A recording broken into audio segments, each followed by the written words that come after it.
ان الحمد للہ نحمده ونستعینه ونستغفره ونعوذ باللہ من شرور انفسنا ومن سیئات اعمالنا من يهده اللہ فلا مضل له ومن يضلل فلا هادی له واشهد ان لا الہ الا اللہ وحدہ لا شریک له واشهد ان محمدا عبده ورسوله اما بعد فان خیر الحدیث کتاب اللہ وخیر الہدی ہدی محمد صلی اللہ علیہ وآلہ وسلم وشر الامور محدثاتها وکل محدثۃ بدعہ وکل بدعۃ ضلالہ وکل ضلالۃ فی النار۔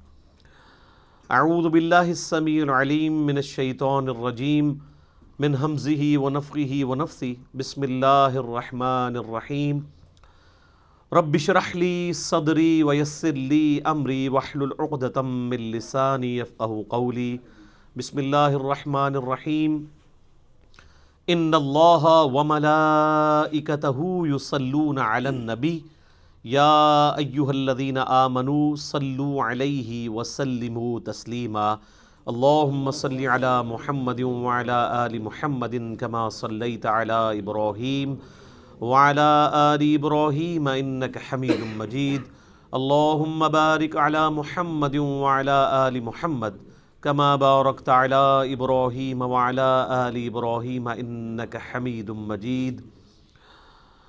ربنا آتنا فی الدنیا حسنۃ وفی الآخرۃ حسنۃ وقنا عذاب النار۔ ربنا آتنا من لدنک رحمۃ وہیئ لنا من امرنا رشدا۔ لا الہ الا انت سبحانک انی کنت من الظالمین۔ حسبنا اللہ ونعم الوکیل۔ یا حی یا قیوم برحمتک استغیث اصلح لی شأنی کلہ ولا تکلنی الی نفسی طرفۃ عین ولا حول ولا قوة الا باللہ العلی العظیم آمین۔ الحمدللہ آج 17 نومبر 2019 کو سنڈے کے دن بمطابق 19 ربیع الاول 1441 ہجری میں قرآن کلاس نمبر 4 کا انعقاد ہوگا۔ آج کی قرآن کلاس بھی انشاءاللہ تعارف قرآن کے اوپر مشتمل ہے، اور تعارف قرآن کے حوالے سے امید ہے کہ آج کی یہ کلاس آخری کلاس ثابت ہوگی۔ کل 40 علمی پوائنٹس تھے جو میں نے پچھلی 3 کلاسوں میں ان میں سے کچھ حصہ کور کیا ہے، 26 پوائنٹس ہو چکے ہیں۔ آج انشاءاللہ علمی پوائنٹ نمبر 27 سے آن ورڈ سٹارٹ کریں گے۔ علمی پوائنٹ نمبر 27 وہ ہے میرے بھائیوں، قرآن حکیم کے بعض مقامات ایسے ہیں جو اپنے احکامات کے اعتبار سے منسوخ ہو چکے ہوئے ہیں، لیکن وہ ابھی بھی قرآن کا حصہ ہیں۔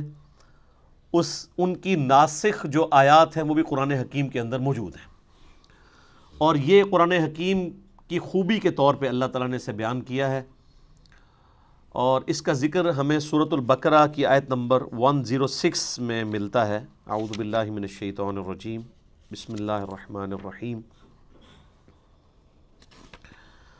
ما ننسخ من آیات او ننسیہا، ہم کوئی بھی آیت ایسی نہیں کہ اسے منسوخ کر دیں یا آپ کو بھلا دی جائے۔ نأتی بخیر منہا او مثلہا، ہم اس سے بہتر آیت لے آئیں گے، اس سے بہتر حکم لے آئیں گے یا اس کے برابر۔ الم تعلم ان اللہ علی کل شیء قدیر، کیا تم نہیں جانتے کہ اللہ تعالیٰ ہر چیز کے اوپر قادر ہے؟ تو شریعت کے اندر بھی ناسخ و منسوخ ہے، جس طریقے سے پرانی شریعتیں اور شریعت محمدیہ صلی اللہ علیہ وآلہ وسلم میں ناسخ و منسوخ کا سلسلہ ہے۔ شریعت موسوی کے اندر کئی چیزیں حرام تھیں جو شریعت محمدیہ صلی اللہ علیہ وآلہ وسلم کے اندر حلال ہے، جیسا کہ بخاری و مسلم کی متفق علیہ حدیث ہے۔ نبی صلی اللہ علیہ وآلہ وسلم نے فرمایا، مجھے اللہ تعالیٰ نے 5 خصوصیات ایسی دی ہیں جو مجھ سے پہلے کسی کو نہیں دی۔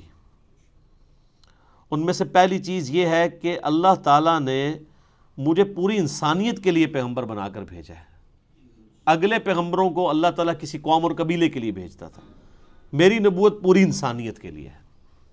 وما ارسلناک الا کافۃ للناس بشیرا ونذیرا. دوسرا، اگلی امتوں کے اندر نماز کے لیے اسپیسیفائڈ جگہ ہوا کرتی تھی، جبکہ اللہ تعالیٰ نے میری امت کے لیے یہ آسانی دی ہے کہ پوری زمین کو سجدہ گاہ بنا دیا. شریعت موسوی میں تو آپ نمازیں ہر جگہ نہیں پڑھ سکتے تھے سوائے ان معبد والی جگہوں پہ جہاں عبادت ہوتی ہے، ٹیمپلز میں، جبکہ اس امت میں آپ جہاں مرضی نماز پڑھیں. تیسری چیز آپ نے فرمائی مال غنیمت اللہ تعالیٰ نے میرے لیے حلال کر دیا جو اگلی امتوں میں حرام تھا. قرآن میں ذکر ہے اگلی امتوں میں مال غنیمت یعنی کافروں کا جنگ میں چھوڑا ہوا جو مال تھا اس کو اوپن میدان میں لا کے رکھتے تھے، ایک آسمان سے آگ برستی تھی اور اس کو خاک کر دیا جاتا تھا، لیکن اس امت کے لیے اسے حلال کر دیا گیا. سورۃ الانفال نازل ہوئی. چوتھی چیز آپ صلی اللہ علیہ وآلہ وسلم نے فرمایا اللہ تعالیٰ نے ایک مہینے کے روب سے میری مدد فرمائی ہے. یعنی میری امت ایک مہینے کی مسافت پہ ہو تو اللہ تعالیٰ کی طرف سے اگلی جو ان کے مد مقابل قومیں ہیں ان کے اوپر روب ڈال جائے گا. اور پانچویں چیز اللہ تعالیٰ نے میرے لیے شفاعت کا دروازہ کھولنا ہے، مجھے شفاعت کا اذن عطا فرمانا ہے. مسلم شریف میں ایک چھٹی چیز بھی ہے کہ اللہ تعالیٰ نے مجھ پہ ختم نبوت کا سلسلہ فرما دیا ہے. صحیح مسلم میں ایک اور چیز بھی ہے کہ اللہ تعالیٰ نے مجھے جوامع کلمات کے ساتھ مبعوث کیا ہے. تو پچھلی شریعت اور اس شریعت میں بھی ناسخ و منسوخ کا سلسلہ ہے، اور پھر ودن شریعت محمدیہ صلی اللہ علیہ وآلہ وسلم سرکمسٹانسز کے مطابق اللہ تعالیٰ نے احکامات کو بدلا ہے. اب اس کے پیچھے حکمت کیا ہے اللہ تعالیٰ ہمارا یہ ہماری قدرت کا یہ بھی شاہکار ہے کہ ہم اپنی شریعت میں بھی کسی بھی وقت چینج کر سکتے ہیں. اللہ تعالیٰ اپنی شریعت کا بھی پابند نہیں ہے، بس اتنے ایریے کے لیے پابند ہے جتنے ایریے کے لیے، جتنے سرکمسٹانسز کے لیے، اوقات کے لیے اسے پابند کیا گیا. جو یونیورسل ٹروتھ ہیں وہ تو اللہ تعالیٰ ہمیشہ کے لیے ان کا پابند ہے، اس لیے کہ لا تبدیل لکلمات اللہ، اللہ کے کلمات نہیں بدلتے جو اللہ نے رولز طے کیے ہیں. لیکن جہاں پہ اللہ تعالیٰ خود ہی چیزوں کو وقت اور حالات کے مطابق چینج کرتا ہے، اس لیے نہیں کہ اللہ تعالیٰ پہلے بھی وہ کر سکتا تھا، پہلے کر دیتا تو آپ کے لیے مصیبت کھڑی ہو جاتی. شراب کا اگر حکم پہلے دن ہی حرام ہو جاتا تو کتنے لوگ شراب کو چھوڑتے، اس سے گریجولی کیا گیا. اسی طریقے سے آپ ناسخ و منسوخ میں یہ دیکھیں کہ پہلے جو ہے وہ وصیت کو لازم قرار دیا گیا سورۃ البقرہ میں، وراثت کے احکام نہیں آئے تھے. سورہ نساء کے اندر پھر پوری ڈیٹیل آ گئی، اس کی وجہ سے وہ والی آیات منسوخ ہو گئیں. اب اللہ تعالیٰ نے خود وارث کا حصہ رکھ دیا ہے، ماں باپ کو اتنا ملے گا، بیوی کو اتنا ملے گا، بچوں کو بچیوں کو اتنا، پوری ڈیٹیل سورہ نساء کا دوسرا رکوع. اسی طریقے سے سورۃ الانفال میں ہی پہلے آیا کہ جو ریشو پروپورشن کے اعتبار سے ایک مسلمان 10 کافروں پر بھاری ہے. پھر اللہ تعالیٰ نے فرمایا اب ہم نے تمہاری کمزوری دیکھی ہے، اب یہ وہ ریشو پروپورشن قائم نہیں رہے گی. اس میں اللہ کا کوئی قصور نہیں، اس لیے کہ جو نیو مسلم ہیں ان کے ایمان کا لیول وہ نہیں ہے جو مکے کے مسلمانوں کا تھا. تو اللہ تعالیٰ نے اسے ریوائز کیا اور فرمایا کہ اب ایک مسلمان 2 پہ بھاری ہوگا. یہ نہیں ہے کہ وہ اب بھی 10 پہ ہی بھاری رہے گا. وہ اب جو مسلمان ہیں وہ ابو بکر، عمر، عثمان و علی والے مسلمان تو نہیں ہیں. ٹھیک ہو گیا؟ تو یہ بھی ناسخ و منسوخ. اسی طریقے سے سورہ نساء کے اندر اللہ تعالیٰ نے فرمایا تھا کہ جو زانی ہے عورت اسے قید کر دو یہاں تک کہ اسے موت آ جائے، یعنی پوری زندگی کے لیے گھر سے باہر نہ وہ نکلے. قید سے مراد کسی جیل خانے میں نہیں، گھر کے اندر. اس میں الفاظ ہیں کہ ان کو گھروں میں رکھو. اور پھر اسی آیت میں آیا کہ یا پھر اللہ تعالیٰ جب ان کے لیے کوئی حکم مقرر فرما دے گا مستقبل میں، اور وہ پھر زنا کی سزا آ گئی 100 کوڑوں کی شکل میں سورہ النور کے اندر. تو اس طریقے سے ناسخ و منسوخ کا ایک سلسلہ ہے. قرآن حکیم کے اسٹوڈنٹ کو یہ بھی پتہ ہونا چاہیے. ناسخ و منسوخ تو بہت لوگوں نے اس پہ اوپر کام کیا ہے، اور بعض جو علماء ہیں نا وہ انہی چیزوں کا سہارا لے کے کہتے ہیں قرآن بڑا مشکل ہے. قرآن پتہ ہے اس میں تو کچھ منسوخ آیات بھی ہیں، ان سے ہی پوچھ لیں کتنی ہیں آپ بتا دیں تو ان کو بھی نہیں پتہ ہوں گی. تو کہانیاں کراتے ہیں. ٹوٹل 5 مقامات ہیں، اور وہ بھی آپ ناسخ و منسوخ اس اعتبار سے نہیں ہے بلکہ وہ سرکمسٹانسز کے اعتبار سے. دین جو اسٹیبلش ہمیں پتہ ہے یہی دین ہے، اسٹیبلش ہو کے. یعنی آج کسی مسلمان کے بچے کو یہ بتانا ضروری ہے کہ پہلے شراب جو ہے وہ جائز تھی، بعد میں حرام قرار دی گئی. اینڈ رزلٹ سب کو پتہ ہے. اب اس کے اندر سے کیا نکالنا ہے؟ خام خواہ ایک معاملے کو الجھانا، علمی روب ڈالنا، بلکہ میں اسے علمی رعب نہیں، علمی شہوت کہتا ہوں. جیسے وہ شہوات، یہ شہوت ایسے اردو میں تو لفظ نٹوریس، عربی میں شہوت یعنی کہتے ہیں کسی چیز کی لت پڑ جانا، وہ کسی بھی فارم میں ہو سکتی ہے. یہ ہم اسے سیکس کے ساتھ ریلیٹ کرتے ہیں، ویسے بھی کوئی دنیا کی محبت بھی ایک شہوات، دنیاوی شہوات. جو مسلم شریف میں حدیث ہے کہ اللہ تعالیٰ نے جنت کو جو ہے وہ تکلیف کے ساتھ ڈھانپ رکھا ہے اور جہنم کو شہوات کے ساتھ ڈھانپ رکھا ہے. یعنی دنیا کی جو لذت والی چیزیں ہیں وہ جہنم کی طرف لے جانے والی ہیں، اور جنت تک پہنچنے کے لیے آپ کو شریعت کی ہرڈلز، تکلیف دہ چیزیں عبور کرنی پڑیں گی. تو یہ علمی شہوت ہوتی ہے علماء کی، جو اس قسم کی باتیں کر کے الجھاتے ہیں. اس حوالے سے الفوز الکبیر فی اصول تفسیر شاہ ولی اللہ دہلوی کی جو کتاب ہے، انہوں نے وہ 5 مقامات ڈسکس کیے ہیں، جن میں سے 3 میں نے ویسے ہی فی البدی کر دی ہے. تو یہ چیز بھی اس حوالے سے کلیئر ہونی چاہیے. علمی پوائنٹ نمبر 28 وہ ہے میرے بھائیوں، قرآن حکیم کی کل جو 114 صورتیں ہیں جو میں نے شروع میں بتایا تھا، ان میں سے 113 صورتوں کا آغاز بسم اللہ الرحمن الرحیم سے ہوتا ہے، سوائے ایک صورت کے، اور وہ ہے سورہ التوبہ. اس کے آغاز میں بسم اللہ نہیں ہے، لیکن اوورال پورے قرآن میں 114 بسم اللہ پوری ہیں، کیونکہ سورہ نمل کے اندر آغاز میں بھی بسم اللہ آتی ہے، اور سورہ نمل میں ایز اے آیت بھی آتی ہے، اِنَّهُ مِن سُلَيْمَانَ وَإِنَّهُ بسم اللہ الرحمن الرحیم. جو ملکہ بلقیس کے پاس خط آتا ہے تو وہ کہتی ہے یہ کوئی معزز خط ہے اور یہ سلیمان کی جانب سے ہے، اور اس کا آغاز ہے بسم اللہ الرحمن الرحیم سے. تو وہ بسم اللہ اگر آپ جوڑ لیں تو 114 صورتیں ہیں قرآن کی، اور بسم اللہ بھی 114 ہی ہیں، لیکن 113 دفعہ صورتوں کے آغاز میں، اور ایک جو ہے وہ صورت بغیر بسم اللہ کے ہے، وہ سورہ التوبہ ہے، اور اس کی کمپنسیشن بھی سورہ نمل میں ایز اے آیت بھی ہے. سورہ توبہ کے سٹارٹ میں بسم اللہ نہ آنے کی کئی ایک حکمتیں لوگوں نے بیان کی ہیں. سب سے جو مضبوط رائے ہے وہ یہ ہے، چونکہ اس صورت میں اللہ تعالیٰ کے غضب کا کوڑا برسا مشرکین عرب کے اوپر، کیونکہ اس کا آغاز ہی بڑا جارحانہ ہے. برات، اعلان برات ہے، اللہ تعالیٰ نے بیزاری کا اظہار کر دیا اور اس کے رسول نے ان کافروں سے. یعنی وہ 23 سالہ جو دعوت کا دور تھا، جس میں دعوت، تبلیغ، دعوت، اور اچانک اب 23 سال کے بعد اللہ تعالیٰ کہہ رہے جی اب کوئی ذمہ داری نہیں ہے، 4 مہینے کا ٹائم ہے، یا تو یہ اسلام قبول کریں گے یا عرب کی سرزمین چھوڑ کے چلے جائیں گے، اور اگر عرب میں رہیں گے تو قتل کیے جائیں گے. عذاب استیصال ان کے اوپر آئے گا، کیونکہ اگلے نبیوں کے منکرین پہ بھی تو عذاب آتا تھا نا.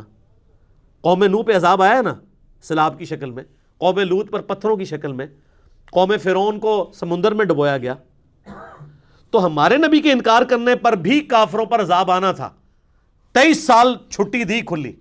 اس دفعہ سورہ توبہ میں آیا کہ اب عذاب کی یہ شکل ہوگی کہ مسلمانوں کی تلواریں ان پہ مسلط کی جائیں گی. اور سورہ توبہ کی آیت ہے 14 نمبر، اللہ تعالیٰ فرماتا ہے مسلمانوں اللہ تعالیٰ انہیں عذاب دے گا تمہاری تلواروں سے.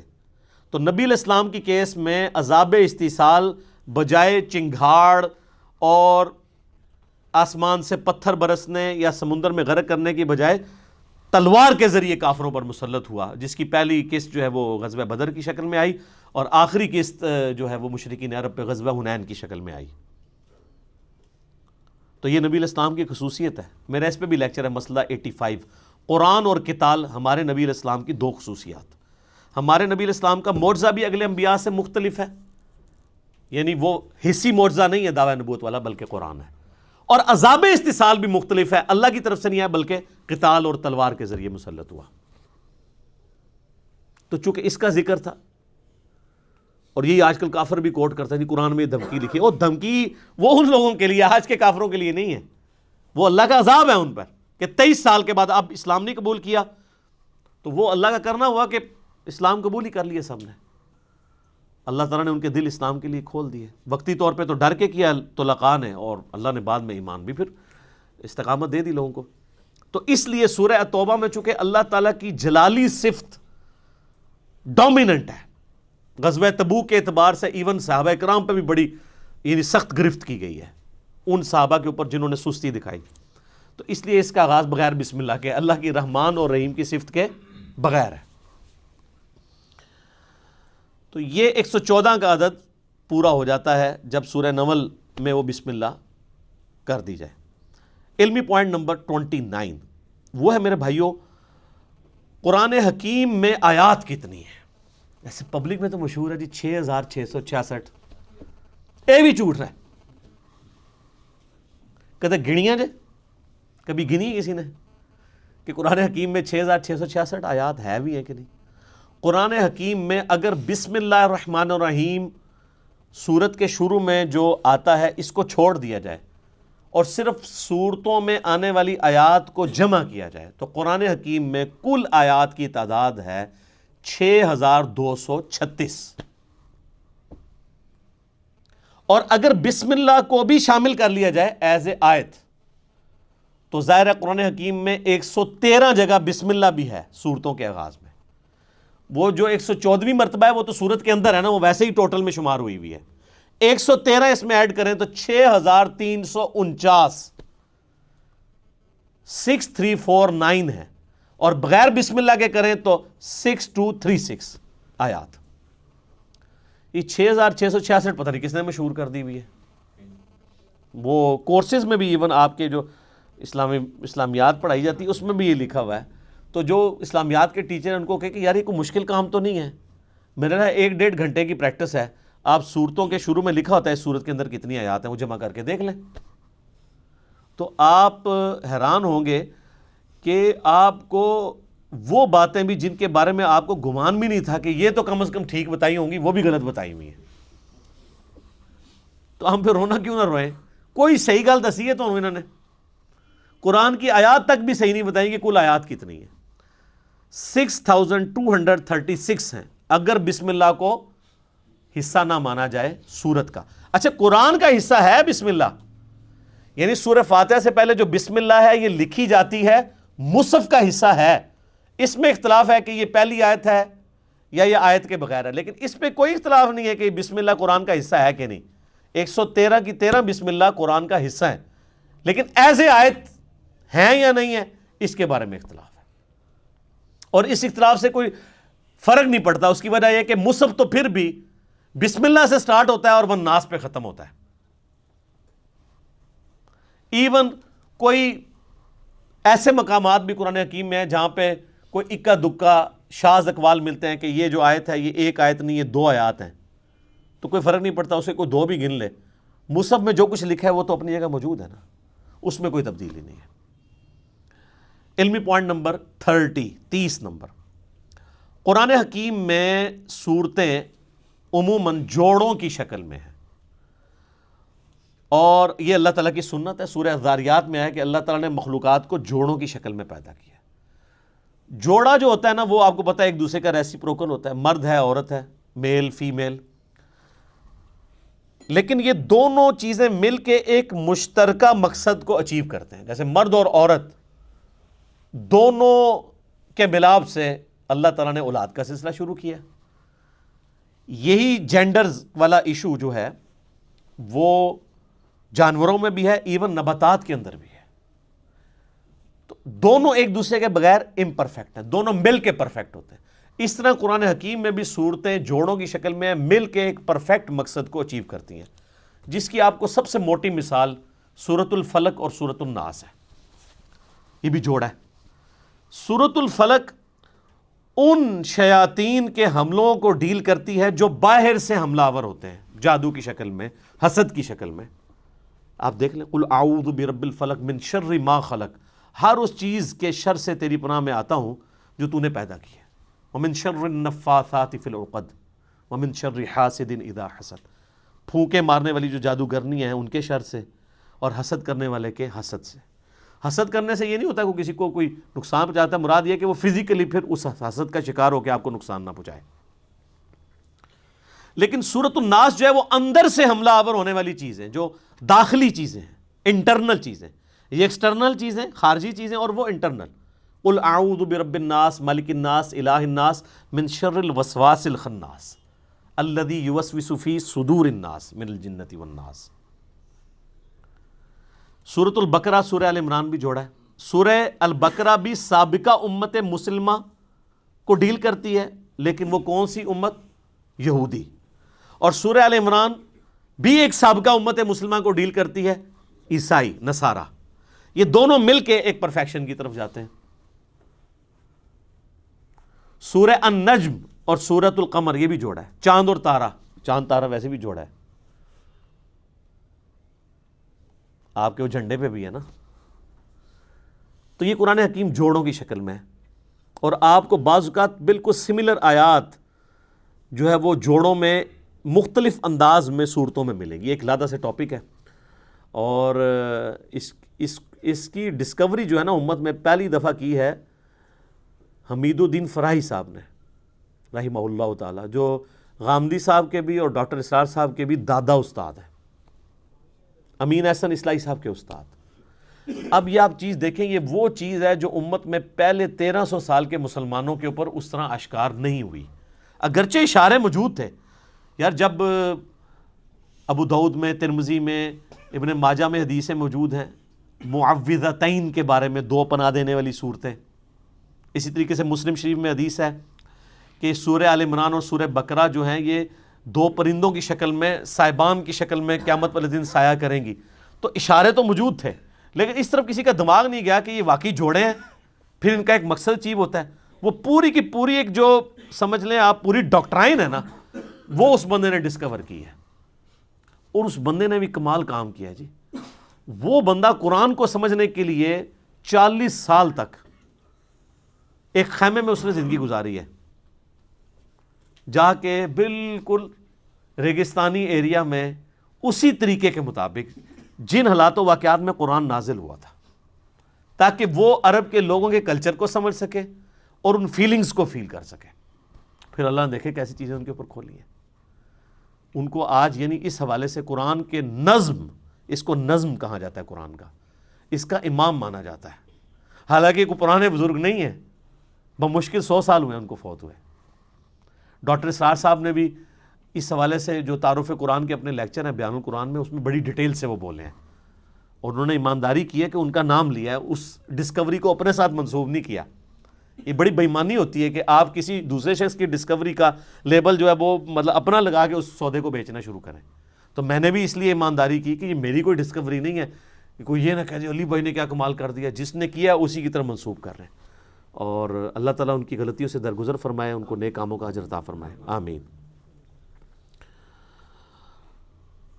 علمی پوائنٹ نمبر 31 وہ ہے میرے بھائیوں،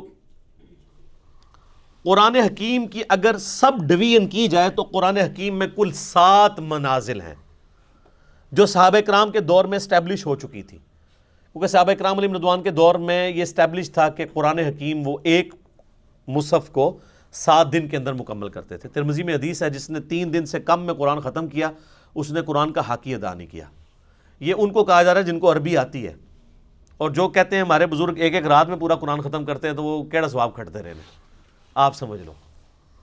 صحابہ کو کہا جا رہا ہے 3 دن سے کم میں قرآن مکمل نہیں کرنا، تو 3 دن میں صحابہ کرام قرآن مکمل کرتے تھے یا 7 دن کے اندر۔ تو اب 7 دن کے لیے پھر انہوں نے اپنی منزلیں مقرر کر لی۔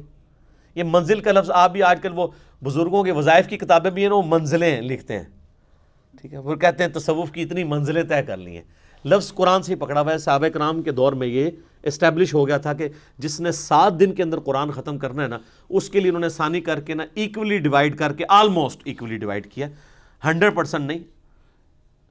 اور چونکہ یہ صحابہ کرام کی ڈویژن تھی، اس میں آپ کو پھر اس طرح کی خامی نظر نہیں آئے گی جو پاروں کی ڈویژن میں نظر آئی ہے، وہ میں اگلے پوائنٹ میں ڈسکس کروں گا۔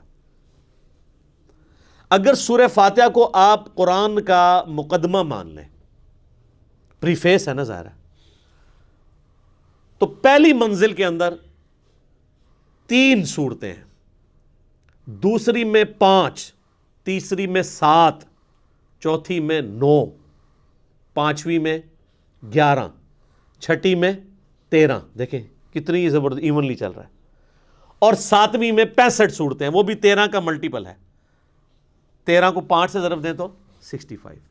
یہ صحابہ کرام نے، اچھا، اور یہ جو انہوں نے ڈویژن کیا ہے، اس سے آلموسٹ قرآن کے 7 برابر حصے بن جاتے ہیں۔ اگر کسی نے ایک ہفتے میں قرآن ختم کرنا ہے تو ہفتے والے دن وہ، اگر وہ ہفتے سے سٹارٹ کرتا ہے تو وہ پہلی منزل مکمل کرے، اتوار کو دوسری کرتے کرتے تو جمعے والے دن اس کا قرآن مکمل ہو جائے گا۔ تو یہ منازل کا سلسلہ کیا گیا۔ علمی پوائنٹ نمبر 32 وہ ہے میرے بھائیوں ذرا کڑوی بات کہ قرآن حکیم کی جو یہ پاروں کی ڈویژن ہے یہ نبی علیہ السلام نے نہیں کروائی، صحابہ کرام نے بھی نہیں کی، یہ تابعین کے دور میں اس کی ڈویژن ہوئی۔ جب لوگ سست ہو گئے، ہفتے میں قرآن مکمل نہیں کر سکتے تھے، تو پھر مشورہ کیا گیا کہ یار چلو مہینے میں قرآن مکمل کیا جائے، تو پھر 30 دنوں کے اوپر سے ڈیوائڈ کر دیا جائے۔ تو میرے خیال ہے کوئی پڑھا لکھا انہوں نے بندہ بٹھایا، انہوں نے جناب اینج کر کے نا قرآن حکیم کھولیا، اینج کیتا اور صفحے گننے شروع کیے، اور قرآن پاک کے 30 پارے بنا کے سائڈ پہ ہو گیا۔ اور وہ بنائے کیا، وہ آج تک ہماری مصیبت ہمارے گلے میں پھیٹا ہے۔ اس کا سب سے بڑا آپ جو بلنڈر دیکھیں ان پاروں میں، چونکہ یہ قرآن و حدیث سے نہیں ہے تو ظاہر ہے انسان تو پھر غلطی کرے گا۔ تو اب مجھے اندازہ لگائیں جو یہ کہتے ہیں کہ جی شیعہ کہتے ہیں 40 پارے ہیں، وہ پارے تو 30 بھی کوئی نہیں تھے، 40 کہاں سے آنے ہیں؟ یہ بات ہی جعلی ہے۔ اگر ان سے پوچھے شیعہ کا قرآن جا کے دیکھا ہے، نہیں۔ یہ اب سعودیہ میں کئی قرآن ہیں وہ پاروں کی ڈویژن کے بغیر چھپ رہے ہیں، وہ بیچ میں سے آیات شروع ہو رہی ہوتی ہیں، کیونکہ پاروں کی ڈویژن کو تو وہ اسٹیبلش مانتے ہی نہیں ہے نا، صورتوں کی ڈویژن ہے، منازل کی ہے۔ اب یہ دیکھیں بلنڈر کیا ہوا ہے۔ پارہ نمبر 13 جو ہے اس کی آخری آیت، ایک آیت صرف، سورۃ الحجر کی پہلی آیت ہے، اعوذ باللہ من الشیطان الرجیم، الف لام را تلک آیات الکتاب وقرآن مبین، اور پوری سورہ ہجر پارہ نمبر 14 میں ہے، ربما یود الذین کفروا لو کانوا مسلمین۔ یہ ایک لائن اگر 14ویں پارے میں چلی جاتی تو یہ سورت تو نہ ٹوٹتی، سورت ہی توڑ دی۔ ایک لائن کے پیچھے، ایک لائن بھی نہیں، یہ آدھی لائن ہی بنتی ہے۔ ایک آیت پارہ نمبر 13 کے اینڈ پہ رکھی اور پوری سورت پارہ نمبر 14 میں کر دی۔ تو یہ کتنی بے وقوفانہ قسم کی ڈویژن ان لوگوں نے کی۔ سورہ یاسین بھی آپ دیکھ لیں، کچھ حصہ اس کا 22ویں پارے میں ہے، باقی میجورٹی سارا وہ صرف اس لیے کہ انہوں نے صفحے پورے کیے ہیں ایسے کر کے۔ اور یہ ایسے ایسے کر کے بھی اگر آپ الفاظ دیکھیں تو ابھی بھی پورے نہیں ہیں۔ آج کے دور میں تو ہم میتھمیٹیکلی بھی کر سکتے ہیں، ابھی بھی پاروں کو ریوائز کیا جا سکتا ہے، ایونلی ابھی بھی ڈسٹریبیوٹ کوئی نہیں ہے۔ اگر آپ کہنا کہ 100% ہر پارے کے رکوع یا اس کے الفاظ یا اس کی لینتھ برابر ہے دوسرے کے، تو ایسا نہیں ہے۔ رکوع تو چلے برابر نہیں ہو سکتے، چھوٹے بڑے ہیں، الفاظ تو برابر ہو سکتے ہیں نا، آیات بھی برابر نہیں ہو سکتی، چھوٹی بڑی ہیں، نہیں نظر آئیں گی آپ کو۔ تو یہ پاروں کے ڈویژن کو ہم سرے سے مانتے ہی نہیں ہیں۔ یہ پاروں کی ڈویژن تابعین کے دور میں مولویوں نے، حکمرانوں کی بنائی ہوئی ہے، اس کی کوئی حیثیت نہیں ہے۔ لیکن اب چونکہ یہ اسٹیبلش ہو چکی ہے اور لوگوں کے لیے مہینے میں قرآن ختم کرنا آسان ہے، اسے ہم بدعت بھی نہیں کہتے، یہ انتظامی معاملہ ہے۔ آپ اگر 3 مہینے میں قرآن ختم کرنا چاہتے ہیں تو آپ مزید ڈویژن کر لیں، آپ سال میں قرآن ختم کرنا چاہتے ہیں آپ مزید ڈویژن کر لیں، جتنی مرضی کریں، جس طرح کہ آپ دیکھیں رکوع کے کیس میں ہوئی بھی ہے۔ وہی اگلا پوائنٹ ہے، علمی پوائنٹ نمبر 33۔ قرآن حکیم میں جو صورتوں کے اندر مضامین ہیں نا، ان مضامین کو ذہن میں رکھتے ہوئے ان کو رکوعوں میں ڈیوائیڈ کیا گیا ہے۔ یعنی ایک طرح کا مضمون ہے یا ایک طرح کا ایک واقعہ ہے جو کنکلوڈ ہو رہا ہے، تو اس کو پورے کو ایک رکوع میں رکھا گیا ہے۔ اور یہ کمال کی بات ہے کہ رکوع بھی اگرچہ بعد میں ڈیفائن ہوئے ہیں، صحابہ نے نہیں کیے، لیکن یہ کام جن لوگوں نے کیا ہے بڑی محنت سے کیا ہے، اور واقعی نظر اکا دکا مقامات پہ آپ اختلاف کر سکتے ہیں، ادروائز اگر آپ اوورال دیکھیں نا، جو رکوع ہے نا وہ اتنے پیارے خوبصورتی سے ڈیوائیڈ کیے گئے ہیں کہ پورے کے پورے مضمون ایک رکوع کے اندر کور ہوتا ہے، اور جیسے ہی اگلا رکوع شروع ہوتا ہے ایک نیا مضمون ہے۔ یہ داد دینی پڑے گی، جس طرح 30 پاروں میں انہوں نے جو بلنڈر کیا اس کو ہائی لائٹ کرنا ضروری ہے، یہ داد دینا بھی ضروری ہے کہ رکوعوں کی ترتیب بڑی زبردست لگائی ہے۔ اور اس میں انہوں نے دیکھیں خود مانا ہے کہ پاروں کی ترتیب غلط ہے، اس میں انہوں نے پاروں کا بھی خیال نہیں رکھا۔ ہونا تو چاہیے تھا کہ ایک پارہ ختم ہو رہا ہے تو رکوع بھی ختم ہو، ایسا نہیں ہے۔ آپ ذرا سورہ یاسین کا دوسرا رکوع دیکھیں، سورہ یاسین کا دوسرا رکوع جو ہے وہ پارہ نمبر 22 سے شروع ہوتا ہے، وَاضْرِبْ لَهُمْ مَثَلًا أَصْحَابَ الْقَرْيَةِ، یعنی جو بستی کے رہنے والے لوگ تھے جو حضرت عیسیٰ علیہ السلام کے بھیجے ہوئے فرستادے تھے، ان کا ذکر اللہ تعالیٰ نے کیا۔ تو اب ان کا ذکر شروع ہوا پارہ نمبر 22 میں آیت نمبر 13 سے، لیکن یہ سورت ختم ہوتی ہے نا یہ جو پارہ ختم ہوتا ہے اتبعوا من لا يسألكم اجرا وهم مهتدون، لیکن یہاں پہ وہ واقعہ مکمل نہیں ہوتا کہ حضرت عیسیٰ نے جو دو اپنے صحابی یا دو پیغمبر سب پیغمبر بھیجے دعوت کے لیے کسی بستی میں، تو ان کے ساتھ ہوا کیا؟ تو اس لیے رکوع ختم نہیں ہوتا، رکوع آگے بھی چلتا ہے، اس کا دوسرا رکوع وما لی لا اعبد الذی فطرنی والیہ ترجعون، اب پارہ 23 شروع ہو گیا ہے لیکن رکوع وہی والا چل رہا ہے دوسرا، کرتے کرتے جب تک یہ کنکلوڈ نہیں ہو گیا نا پورا واقعہ، اس وقت تک وہ رکوع ختم نہیں ہوا، جا کے وہ ختم ہوا ہے آیت نمبر 32 میں۔ تو رکوع میں مضامین کا خیال رکھا گیا، اور پورے قرآن میں ٹوٹل جو رکوع ہیں وہ ہیں 558 558،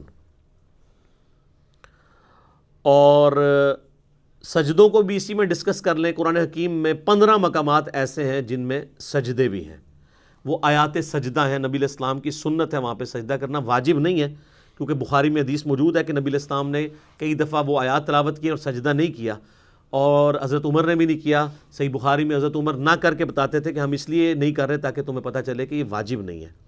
جو ہماری بوڑھی عورتیں بیچارے سجدے سنبھال کے بیٹھی ہوتی ہیں، میں انے سجدے کڈنے نے، کیونکہ وہ واجب قرار دے دیا گیا اسے، اگر کوئی نہیں کرتا کوئی، اور اس کے لیے ماتھا ٹیکنا بھی ضروری نہیں ہے۔ بخاری میں حدیث ہے صحابہ کرام جب سفر میں قرآن پڑھ رہے ہوتے تھے، اونٹ پہ بیٹھے ہوتے تھے، جیسے ہی آیت سجدہ آتی تھی یوں کر دیتے تھے، ٹو باؤ ڈاؤن، بس ایسے جھکا لیا۔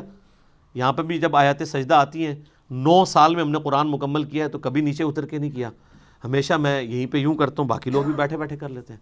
بس ڈاکٹر صاحب بیچارے اٹھتے تھے، سیٹ سے اٹھتے تھے، نیچے جاتے تھے، ویڈیو کیمرہ روکتے تھے، چونکہ وہ حنفیت کو فالو کر رہے تھے، اس لیے ان کو پتہ نہیں تھا کہ یہ تو ہے ہی نہیں وہ چیز جس کے اوپر اتنی بڑی مصیبت کھڑی کی گئی ہے، اور اس سے بڑی مصیبت کہ جی وضو ہونا بھی ضروری ہے۔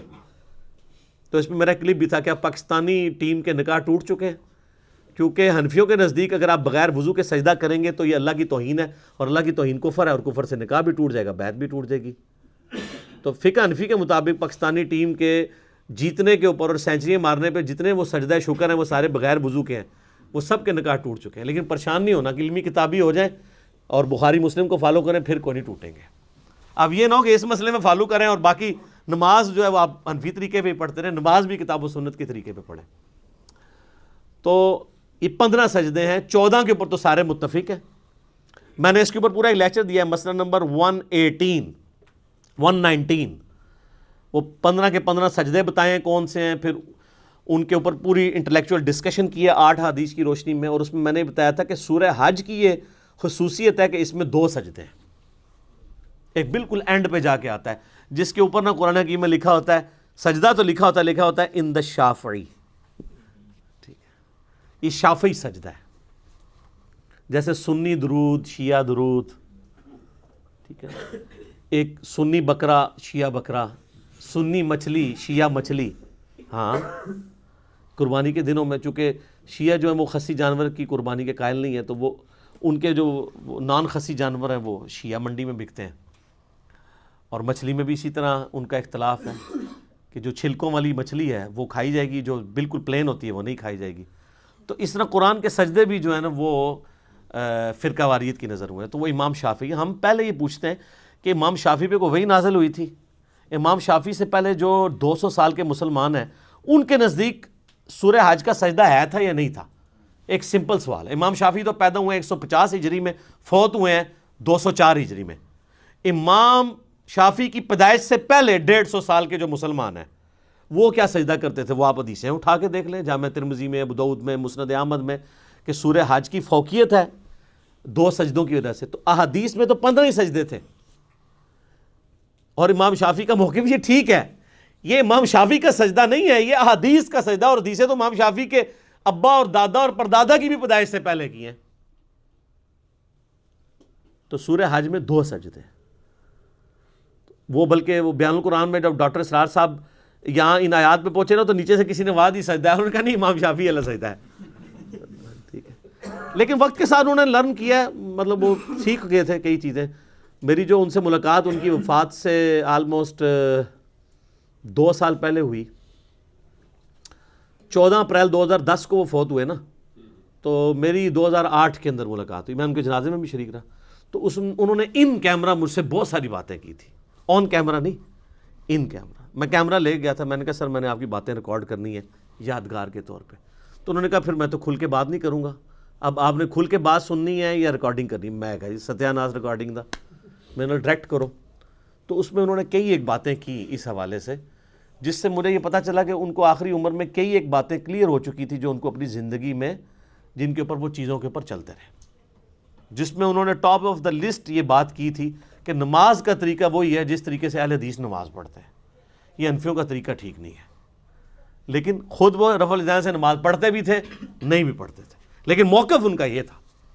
ان کی ایک ہی ویڈیو ریکارڈڈ ہے، یوٹیوب پہ رکھی ہے، جس میں انہوں نے سورہ حشر کی آخری 3 آیات کے ساتھ نماز پڑھائی ہے، مغرب کی غالباً یا عشاء کی، وہ رفع الیدین سے ہی پڑھی ہے انہوں نے۔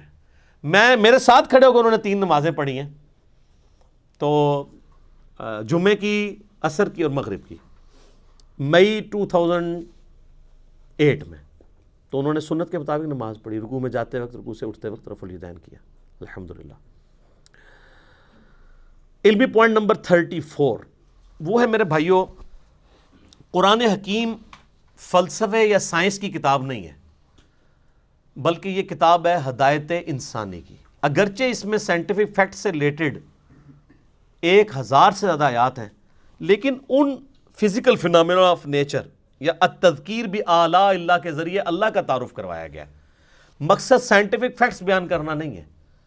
تو قرآن ایک لٹریچر کی بک ہے، اور اس لٹریچر کی بک کا مقصد بھی انسانی ہدایت ہے۔ اگرچہ اس میں کئی ایک مضامین ڈسکس ہوئے ہیں، کئی ایک ٹاپکس ڈسکس ہوئے ہیں، لیکن مرکزی چیز التذکیر ہے۔ وَأُوحِيَ إِلَيَّ هَذَا الْقُرْآنُ لِأُنذِرَكُم بِهِ وَمَن بَلَغَ۔ اے نبی فرما دو اللہ نے قرآن میری طرف اس لیے وحی کیا ہے تاکہ اس کے ذریعے میں تمہیں بھی تبلیغ کر دوں، اور جس تک یہ قرآن پہنچ جائے وہ اسی قرآن کے ذریعے تبلیغ کرے۔ تذکیر، نصیحت، ڈر سنانا، اور کہیں کہیں خوشخبری بھی ہے، لیکن ہمارے لوگوں نے خوشخبری ڈومیننٹ لی ہوئی ہے، ڈر کو نیچے کر دیا۔ اس کا اینڈ رزلٹ آپ کے سامنے ہے، سب کہہ رہے ہیں جو کچھ بھی ہے تیرے محبوب کی امت سے ہے۔ ٹھیک ہے، موجہ مارو، عقل نہ ہوئے تو موجہ ہی موجہ، عقل ہوئے تو سوچیں ہی سوچا۔ تو یہ اس لیے اس چیز کو آپ نے ذہن میں رکھنا ہے قرآن پڑھتے ہوئے۔ اچھا، علمی پوائنٹ نمبر 35 وہ ہے قرآن حکیم کو سمجھنے کے لیے جہاں تک تعلق ہے شرعی احکامات کا، شریعت محمدیہ صلی اللہ علیہ وآلہ وسلم کا، تو اس کے لیے ہم اپنے سلف کی طرف رجوع کریں گے کہ صحابہ، تابعین، تبع تابعین نے ان معاملات کو کیسے سمجھا۔ نکاح طلاق کے مسئلے ہوں گے، وضو کے مسائل ہوں گے، نماز کا طریقہ ہوگا، نکاح سے ریلیٹڈ چیزیں ہوں گی، کیونکہ ان کا تعلق سائنس کے ساتھ تو نہیں ہے۔ البتہ جن چیزوں کا تعلق سائنٹیفک فیکٹس کے ساتھ ہے، اس میں ہم اپنے سلف کی طرف نہیں دیکھیں گے بلکہ خلف کی طرف دیکھیں گے، کیونکہ ہمارے سلف کو تو کئی چیزیں پتہ ہی نہیں تھی سائنٹیفک فیکٹس کے اعتبار سے۔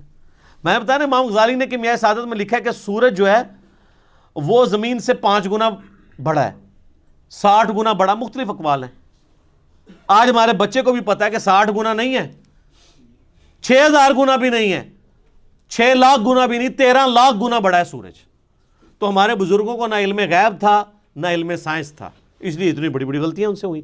تو سائنٹیفک فیکٹس کے لیے آپ پریزنٹ دور میں دیکھیں گے، ایمبریولوجی سے ریلیٹڈ آیات ہوں، جیولوجی سے ریلیٹڈ آیات ہوں، ایسٹرونومی سے ریلیٹڈ آیات ہوں، اس میں سلف کی رٹ نہیں لگائیں گے کہ سلف نے لکھ دیا ہے، ٹھیک ہے؟ تو اب ہم نے اسی کو فالو کرنا ہے۔ اب آپ پتہ قرآن حکیم میں جگہ جگہ آیا نا کہ دل اندھے ہو چکے ہیں، یہ سوچتے نہیں، ان کو ہم نے دل دیا تھا۔ تو پرانے اسلاف نے ان سے رزلٹ یہ نکالا کہ دماغ سوچتا ہی نہیں، دل سوچتا ہے، اور انہوں نے دماغ کے سوچنے کا بھی انکار کر دیا۔ وہ تو پھر آج ہمیں سائنس بتا رہی ہے کہ دل بھی سوچتا ہے، دماغ بھی سوچتا ہے۔ اس کے اوپر میرا کلپ ہے، انسٹرومنٹ آف انٹلیکٹ، وہ دماغ ہے یا دل، وہ آپ دیکھ لیں، دونوں سوچتے ہیں۔ لیکن قرآن حکیم میں چونکہ ذکر بار بار آیا دل کا، تو انہوں نے کہا دماغ سوچتا ہی نہیں ہے۔ اب اس میں ہم سلف کی بات نہیں مانیں گے، خلف کی بات مانیں گے، جنہوں نے سائنٹیفکلی چیزوں کو لرن کیا۔ اور قرآن میں صرف دل کا ذکر نہیں ہے، افئدہ کا لفظ بھی آیا ہے، وہ دماغ کی طرف بھی جا سکتا ہے۔ سینٹر، عقل کا ذکر آیا ہے۔ اب وہ عقل کے لیے ضروری نہیں کہ وہ دل ہی ہو، دل بھی سوچتا ہے۔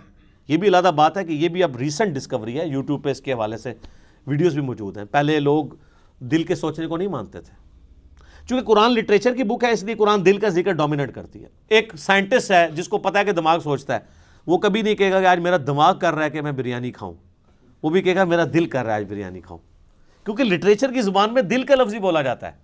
تو قرآن حکیم کا سٹائل لٹریچر کا سٹائل ہے. تو اس لیے اس چیز کو آپ نے ذہن میں رکھنا ہے، ادروائز آپ کے لیے مصیبت کھڑی ہو جائے گی کہ آپ نے ان احکامات کے اعتبار سے جو ہے وہ سلف کی طرف دیکھنا ہے اور سائنٹیفک فیکٹس کے اعتبار سے خلف کی طرف دیکھنا ہے. اور اس میں یہ بھی یاد رکھیے گا کہ قرآن حکیم میں کامیابی انہی لوگوں کے لیے ہے کہ قرآن پہ عمل بھی کریں. یہ سلف خلف کی بحث میں خالی نہ وہ پڑھے رہیں کہ جی اس آیت کی تشریح یہ ہے اس کی یہ ہے، اور لوگ یہ وہی چیز ہے جسے میں علمی شہوت کہتا ہوں. یہ علمی شہوت ہے، صرف اس پہ عمل بھی کرنا ہے. عمل کیے بغیر اس کی پریکٹیکل برکات حاصل نہیں ہوگی. صحیح مسلم میں حدیث ہے نا، حضرت عمر کہتے ہیں کہ نبی علیہ السلام فرمایا اللہ تعالیٰ اس کتاب کی وجہ سے قوموں کو عروج دے گا اور قوموں کو زوال بھی دے گا. عروج دیا ہے صحابہ کرام کو، کہاں ان بدوؤں کو اٹھا کے دنیا کا امام بنا دیا، اور وہ رومن اور پرشین امپائر جو ہزاروں سال سے استحصال کر رہی تھی انسانیت کا، اکھاڑ کے رکھتی ہیں ود ان 17 ایئرس. یعنی مسلمانوں کی اگر آپ گراف جو اوپر جانا شروع ہے وہ تو 2 ہجری کے بعد ہے. 2 ہجری میں غزوہ بدر ہے، 3 میں غزوہ احد ہے، 5 میں غزوہ خندق ہے، 6 میں صلح حدیبیہ ہے، 7 میں غزوہ خیبر ہے، 8 میں فتح مکہ ہے، اور 8 ہی میں غزوہ حنین ہے مشرکین عرب کے خلاف آخری جنگ. 9 میں غزوہ تبوک ہے. رومن امپائر بھی بھاگ گئی نبی علیہ السلام کے رعب کی وجہ سے، ورنہ یرموک وہیں پہ ہو جانی تھی. اور اس کے بعد اگلے 3-4 سالوں کے اندر یرموک کے اندر رومن امپائر جزیہ دینے پہ آمادہ ہوگی، جنگ بھی ہار گئی. اور قادسیہ میں اسی سال قادسیہ کے اندر پرشین امپائر ٹوٹ گئی، یہاں تک کہ پوری پرشین امپائر مسلمانوں کے پاس آ گئی. تو یہ صحابہ کرام کو اللہ تعالیٰ نے قرآن کے ذریعے اٹھایا ہے، انہوں نے قرآن پہ عمل بھی کیا ہے. آج بھی جو قرآن پہ عمل کرے گا نا اسی کو قرآن سمجھ آئے گا، ادروائز قرآن اس کو لگے گا یہ تو ایک بے ہنگم سی کتاب ہے، نعوذ باللہ. اور آپ دیکھیں مشرکین عرب کے اندر 2 خامیاں تھیں، اللہ نے وہ کیسی دور کی. نمبر 1 خامی تھی کہ وہ طوائف الملوکی کا شکار تھے، آپس میں لڑتے رہتے تھے. نمبر 2 چٹے ان پڑھ جاہل تھے. اللہ نے یہ 2 خامیاں کیسے دور کی؟ انہیں قرآن کے ذریعے ان کی زبان میں ہی ایسا علم دیا کہ یہودیوں نے سائی جو ان کو امی کہتے تھے ان کی زبانیں بھی ان کے سامنے بند ہو گئیں. جنہوں نے سورۃ المائدہ سورہ نساء پڑھ لی ان کے سامنے کون پریسٹ بیٹھ سکتا ہے، ان کے ساتھ علمی ڈسکشن کر سکتا ہے. اور دوسری خامی جو طوائف الملوکی تھی، نبی صلی اللہ علیہ وآلہ وسلم کی شکل میں ان کو ایک ایسا لیڈر دیا کہ سارے عرب قبائل ان کے نیچے جمع ہوئے. پھر رومن پرشین امپائر انہیں الٹ ہی دینی تھی نا. اور ان 2 خامیوں کو دور کر کے اللہ نے ان کی 2 خوبیاں یوٹیلائز کر لی. ایک خوبی ان کے اندر یہ تھی کہ جب وہ کسی کو زبان دیتے تھے پھر گردن ہی کٹتی تھی.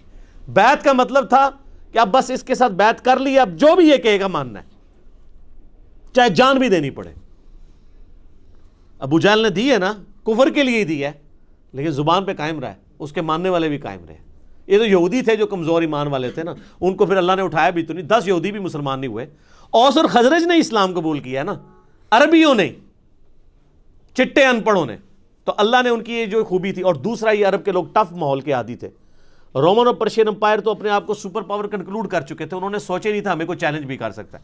اور یہ عربی روکھی سوکھی کھا کے بھی کئی دن فاقے کر کے بھی، اونٹوں پہ ریگستانی سفر کر کے بھی، یہ تو عادی تھے ہارٹ آف ماحول کے. ان کی تو کوئی چیز بھی اسٹیک پہ نہیں لگی تھی، نہ ان کے پاس محلات تھے، یہ تو کہیں پہ بھی سو جایا کرتے تھے.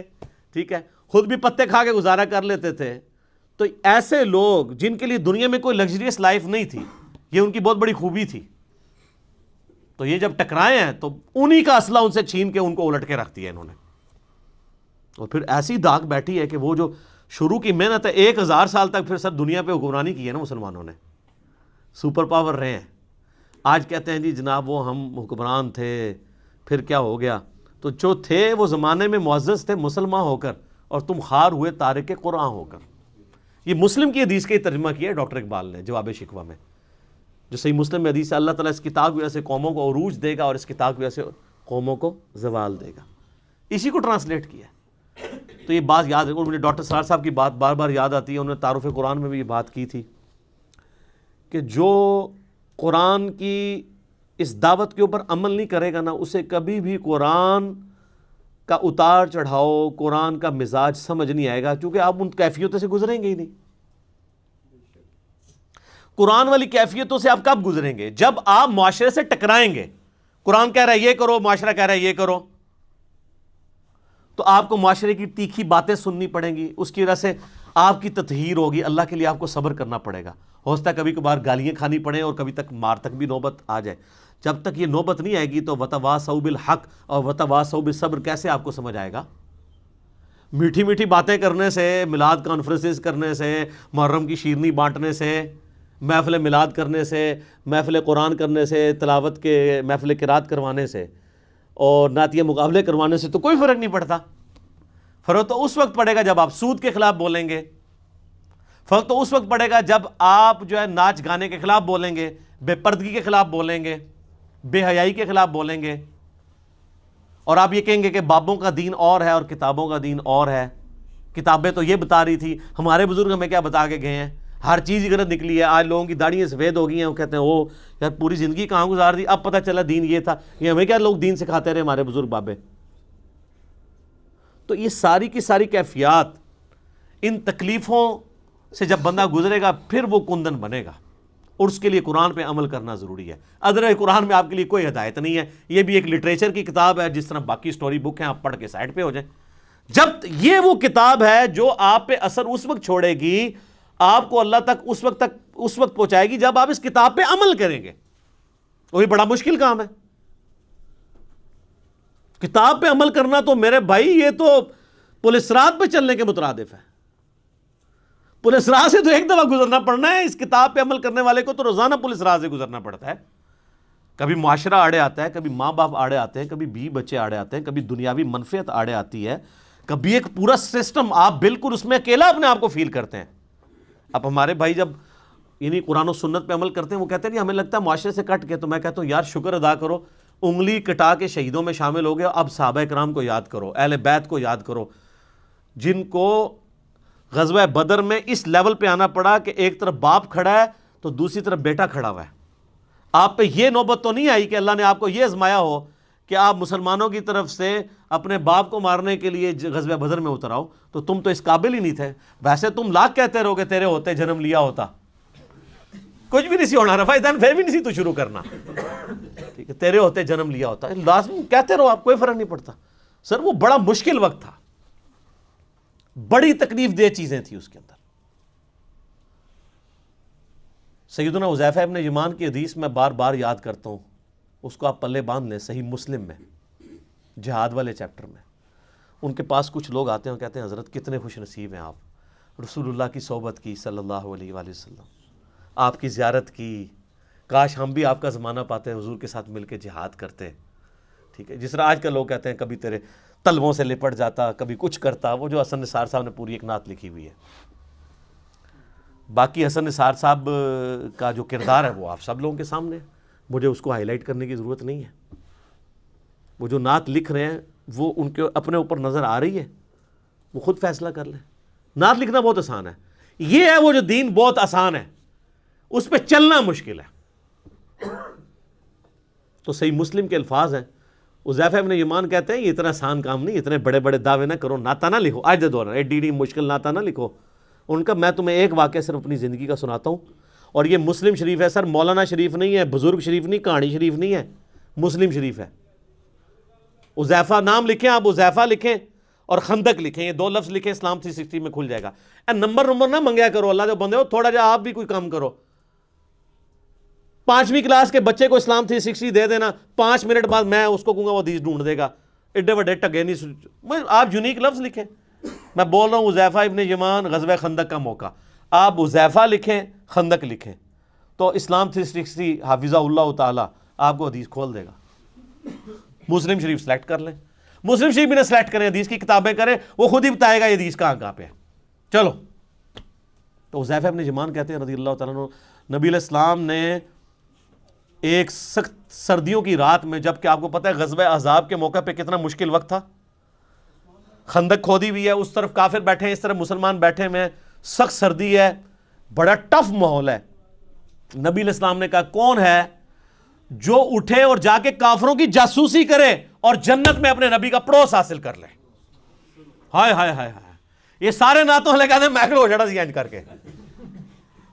یہ کہنا آسان ہے, غلامی رسول میں جو داڑھی نہیں رکھ رہا اس کو موت کہاں سے قبول ہونی ہے؟ غلامی رسول میں جو فجر کی نماز نہیں اٹھ کے پڑھ سکتا بسترا چھوڑ کے, اس نے موت کہاں سے قبول کرنی ہے؟ حضرت حذیفہ ابن یمان کہتے ہیں کہ اتنی بڑی بشارت سن کے بھی کوئی ایک صحابی بھی نہیں تھا جو کھڑا ہو, اس لیے کہ سخت سردی کی رات تھی, لوگ چاہتے تھے کسی اور کی ڈیوٹی لگ جائے.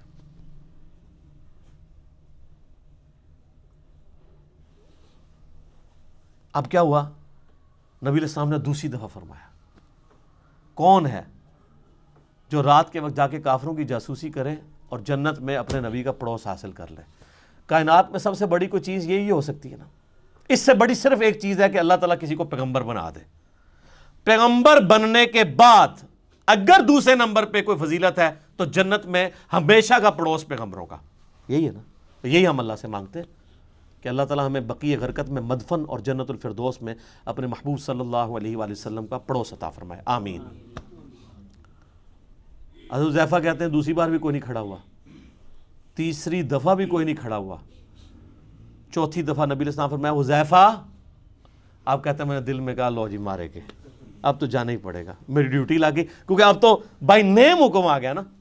ان کہ یا رسول اللہ, فرمایا جاؤ, اور ساتھ کہا کہ دیکھنا چھیڑخانی کوئی نہیں کرنی, جتنا کام کا ہے اتنا ہی کرنا ہے. کہتے ہیں میں اٹھا, اب سوچ رہا تھا سخت سردی ہیں ریگستان کی, باہر جا کے کیا بنے گا میرا. کہتے ہیں اللہ کی قسم جب میں اٹھا تو مجھے لگا میں گرم حمام میں داخل ہو گیا ہوں, میرے اوپر کسی نے نا کوئی گرم رضائی اوڑھ دی ہے سخت سردیوں میں. اور کہتے ہیں میں اسی طرح باہر گیا پھرتا رہا, ٹھنڈ ختم ہی ہو گئی. اور کہتے ہیں میں نے دیکھا کافر رات کے وقت بیٹھ کے اپنے وہ جو تیر ہیں ان کی جو نوکیں ہیں ان کو تیز کر رہے ہیں, کوئی برچھیوں کو تیز کر رہا ہے. اور کہتے ہیں میں نے ابو سفیان کو بھی دیکھا, اور میں ایک تیر چلاتا اس کا کام تمام کر سکتا تھا رات کے وقت, وہ میرے نشانے پہ تھا, اس کو تو نظر بھی نہیں آ رہا تھا کہ میں اس کے پاس پہنچ چکا ہوں. لیکن پھر مجھے نبی علیہ السلام کی نصیحت یاد آئی کہ دیکھیں کوئی کام نواں نہ کھول نہیں ہوتے پنڈورا باکس, تو مجھے حضور کی بات یاد آئی تو میں پھر پیچھے ہو گیا. یعنی میں اس لیول کو کراس نہیں کیا, ایفیشنسی جھاڑنے کی کوشش نہیں کی, حتیٰ کہ میں نے سب کچھ گنا کتنے لوگ ہیں یہ کر کے واپس آیا. کہتے ہیں جیسے ہی میں نبی علیہ السلام کی مجلس میں داخل ہوا تو وہ جو گرم حمام والا اثر تھا ختم ہو گیا اور مجھے سخت ٹھنڈ لگنا شروع ہو گئی. تو نبی علیہ السلام نے اپنی مبارک چادر میرے اوپر اڑا دی. یہ یعنی معجزہ ظاہر ہوا نبی علیہ السلام کا, یہ صحیح مسلم میں. لیکن اس میں سبحان اللہ کے ساتھ بہت چیزیں جو ہے استغفر اللہ اور انا للہ بھی یعنی جڑی ہوئی ہیں. وہ جو انور مقصود صاحب نے وہ کالم لکھا ہے نا کہ تبدیلی کا سفر ایاک نعبد و ایاک نستعین سے شروع ہوا, ان اللہ مع الصابرین سے ہوتا ہوا انا للہ و انا الیہ راجعون پہ ختم ہوا. تو یہ آپ کا سفر بھی یہ صرف سبحان اللہ تک نہ رہے میرے بھائی, بہت تلخ چیزیں اس کے ساتھ جڑی ہوئی ہیں. کہ دعوے کرنا بہت آسان ہے, پریکٹیکلی دین کے اوپر چلنا بہت مشکل کام ہے. تو قرآن حکیم سے ہدایت ان لوگوں کے لیے ہے کہ جو قرآن کو فالو کریں گے. صرف مطلب دعوے کر لینے سے کچھ بھی نہیں ہونا. تو یہ اس پوائنٹ میں ڈسکس کرنا ضروری تھا. باقی پریکٹیکلی اگر آپ نے نبی علیہ السلام کی انقلابی دعوت کو ویڈیو کی شکل میں دیکھنا ہو تو قطر والوں نے 30 اقساط کے اوپر ایک ڈرامہ سیریل بنائی ہے عمر سیریز کے نام سے, جو انگلش میں تو سب ٹائٹل کے ساتھ آ چکی ہے اور اردو میں بھی اب انڈینز نے ڈبنگ کر دی ہے اس کی. ہمارے واٹس ایپ گروپ میں رابطہ کریں, چونکہ یوٹیوب کے اوپر وہ کاپی رائٹس کا ایشو ہے, وہ اپلوڈ نہیں ہو سکتی. فیس بک کے اوپر ہمارے بھائیوں نے اپلوڈ کی ہوئی ہے, منگوا بھی سکتے ہیں. اور اوریجنلی تو وہ عربی میں بنی ہے اور اس کا ٹیسٹ بھی عربی کے اندر ہے, تو اس میں آپ کو عربیوں کی عادتوں کا بھی پتہ چلے گا. انہوں نے پیورلی عرب کا کلچر فلمایا ہے کہ عرب کے لوگ آپس میں کس طرح گفتگو کرتے ہیں. یہاں آپ نے وہ کلچر دیکھنا ہے, پٹھانوں کو دیکھیں, سیم آلموسٹ وہی ریزیمبلنس آپ کو نظر آئے گی. وہ آپس میں بات کرتے ہوئے لگتا ہے لڑ رہے ہوتے ہیں, عربی بھی اسی طرح ہی لڑ رہے ہوتے ہیں, گفتگو کر عام نارمل انداز میں بھی. پھر بات بات پہ محاورے بڑے سخت قسم کے, وہی ہے تیری ماں مر جائے. تو یہ وہ محاورے جو صحابہ کرام بھی استعمال کر لیتے تھے, اس لیے کہ وہ عرب کلچر کا حصہ تھے. یہ جو تارج بھی صاحب جن صحابہ اور اہل بیت کا تعارف کرواتے ہیں نا, یہ نبی علیہ السلام کے صحابہ اور اہل بیت اس طرح کے نہیں تھے. یہ ماڈرن اردو لینگویج کے صحابہ اور تابعین اور تبع تابعین بنتے ہیں. عرب کا کلچر بالکل ڈیفرنٹ تھا. وہ بڑے ذرا ان کے مزاج میں ریگستانی ماحول کے تھے نا، تو وہ ان کے مزاج میں سختی موجود تھی گفتگو کرنے پہ. تو وہ میٹھی میٹھی باتیں کر کے، تو میرے بھائی رومن اور پرشین امپائر تو نہیں تھی انہوں نے الٹنی نا. یہ میٹھی باتوں سے الٹی جاتی ہے. جو بدماش صدیوں سے بیٹھے ہوئے ہیں ان کو اکھاڑنے کے لیے آپ محفل نعت میں ان کو جھموائیں گے یا ان کو شیرنی دیں گے تو وہ اپنی مجلس چھوڑ کے چلے جائیں گے؟ نہیں. یہ تلوار جو اللہ تعالیٰ نے صحابہ کی مسلط کی رومن اور پرشین امپائر پہ، تاکہ ان کو اکھاڑ کے ایک نئے دور کا آغاز کیا جائے. اسی پہ وہ وحید الدین خان صاحب کی کتاب ہے نا، اسلام دور جدید کا خالق ہے. یہ آج جو فریڈم آف ایکسپریشن آپ کو نظر آ رہی ہے، یہ اسلام کی برکت سے ہے. اسلام سے پہلے تو بادشاہ کا دین ہی رعایا کا دین ہوتا تھا. اگر کوئی نہیں قبول کرتا تھا پرسیکیوشن ہوتی تھی. رومن امپائر کو دیکھنے ہزاروں عیسائیوں کو انہوں نے قتل کیا ہے. لیکن جب کانسٹنٹائن II نے خود عیسائیت قبول کر لی، پوری رومن امپائر عیسائی ہو گئی. نبی الاسلام جب آئے اس وقت یہ عیسائی اسٹیٹ تھی، بن چکی بھی تھی، لیکن اس سے پہلے تو نہیں تھی. لیکن یہ اسلام نے آزادی دی کہ نہیں، بادشاہ کوئی بھی ہے، آپ کو حق ہے کہ آپ اپنا دین رکھ سکتے ہیں. اور یہ برکت ہے جو آج آپ اویل کر رہے ہیں کہ ٹرمپ جو ہے ایک متعصب قسم کا یہودی نما عیسائی ہے، لیکن اس کے سامنے بھی جب قرآن تلاوت کیا جاتا ہے خاموشی سے سنتا ہے. امریکہ کے اندر آپ جا کے اسٹریٹ دعوت دیں، لوگ سنیں گے. نماز پڑھیں آپ کے ساتھ، لوگ سیلفیاں بھی بنوائیں گے، برا نہیں سمجھیں گے. لیکن فرعون کے سامنے جادوگروں نے جب ذرا سی بات کی تھی، اس نے کہا میں لٹکا دوں گا تمہیں. یہ فرق ہے. تو اسلام اس دور جدید کا خالق ہے. ٹھیک ہے جی، انشاءاللہ یہ 35 پوائنٹ ہی کور ہوئے ہیں، باقی 5 پوائنٹ انشاءاللہ اگلی دفعہ کور کریں گے. صلو علی الحبیب، اللہم صلی علی محمد وعلی آل محمد کما صلیت علی ابراہیم وعلی آل ابراہیم انک حمید مجید. اللہم بارک علی محمد وعلی آل محمد کما بارکت علی ابراہیم وعلی آل ابراہیم انک حمید مجید. سبحانک اللہم وبحمدک اشہد ان لا الہ الا انت استغفرک واتوب الیک. اللہ تعالیٰ سے دعا ہے جو حق بات میں نے کہی ہمارے دلوں میں راسخ فرمائے. اگر جذبات میں میرے منہ سے کوئی غلط بات نکل گئی، اللہ تعالیٰ ہمارے دلوں سے ہی معاف کر دے. ہمیں کتاب و سنت کی تعلیمات پر عمل کر کے دوسرے بھائیوں تک پہنچانے کی توفیق عطا فرمائے. وما علینا الا البلاغ المبین.